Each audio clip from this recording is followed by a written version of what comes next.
मी माझे जुने कपडे एखाद्याला दिले त्याचा स्वाभिमान दुखवणार नाही का डायरेक्ट? हो, वाटतं असं की अरे मला सेकंड म्हणजे वापरलेले कपडे देतोय आणि त्या सगळ्या गोष्टी त्याच्यामुळे बाबा मग कुठेतरी तुम्ही व्यासपीठ आणून पाहिजे. ठेवा. व्यासपीठ कुठलं मिळणार? मग माणुसकीची भिंत. मग ती मुंबईत राबवावी का? तर कन्सेप्ट भारी आहे. हा कन्सेप्ट 2016 पासून मी राबवला. गेली 8 वर्षे मी राबवतो आणि खूप मोठा प्रोजेक्ट आहे. 40-45 हजार कपडे येतात. 40-45 हजार कपडे म्हणजे त्यामध्ये लहान मुलं छोटी सगळ्यांची येतात. पण खूप भावना असतात, कारण ह्या भावना आहेत. मग मला लक्षात आलं सोसायट्यांमध्ये पण आहे ना विषय की त्यांच्याकडे पण खूप कपडे आहेत, खेळणी आहेत. चूक आहे, ह्यामध्ये खेळणी आहेत, कपडे आहेत, सगळे आहेत. ते कुठेतरी व्यासपीठ नाही. व्यासपीठ उभं केलं.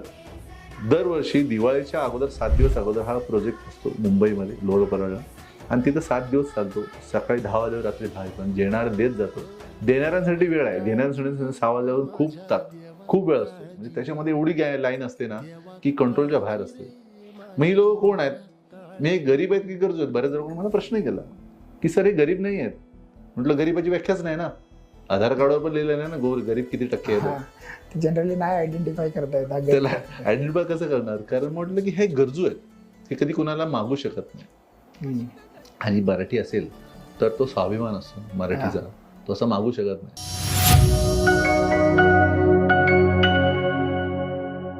मी माझे जुने कपडे एखाद्याला दिले त्याचा स्वाभिमान दुखवणार नाही का डायरेक्ट? हो, वाटतं असं की अरे मला सेकंड म्हणजे वापरलेले कपडे देतोय आणि त्या सगळ्या गोष्टी त्याच्यामुळे बाबा मग कुठेतरी तुम्ही व्यासपीठ आणून पाहिजे. ठेवा. व्यासपीठ कुठलं मिळणार? मग माणुसकीची भिंत. मग ती मुंबईत राबवावी का? तर कन्सेप्ट भारी आहे. हा कन्सेप्ट 2016 पासून मी राबवला. गेली 8 वर्षे मी राबवतो आणि खूप मोठा प्रोजेक्ट आहे. 40-45 हजार कपडे येतात. 40-45 हजार कपडे म्हणजे त्यामध्ये लहान मुलं छोटी सगळ्यांची येतात. पण खूप भावना असतात, कारण ह्या भावना आहेत. मग मला लक्षात आलं सोसायट्यांमध्ये पण आहे ना विषय की त्यांच्याकडे पण खूप कपडे आहेत, खेळणी आहेत. चूक आहे, ह्यामध्ये खेळणी आहेत, कपडे आहेत, सगळे आहेत.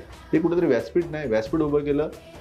दरवर्षी दिवाळीच्या अगोदर 7 दिवस अगोदर हा प्रोजेक्ट असतो मुंबईमध्ये लोअर परळला आणि तिथं 7 दिवस चालतो.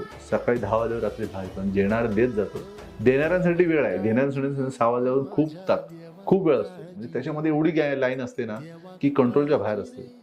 मग ही लोक कोण आहेत? मी एक गरीब आहेत की गरजू आहेत? बऱ्याच जणांनी मला प्रश्न केला की सर हे गरीब नाही आहेत. म्हटलं गरीबाची व्याख्याच नाही ना. आधार कार्डवर पण लिहिलं नाही ना गरीब किती टक्के आहेत. जनरली नाही आयडेंटिफाय करता येत. त्याला आयडेंटिफाय कसं करणार? कारण म्हटलं की हे गरजू आहेत. हे कधी कुणाला मागू शकत नाही. आणि मराठी असेल तर तो स्वाभिमान असतो मराठीचा, तो असं मागू शकत नाही.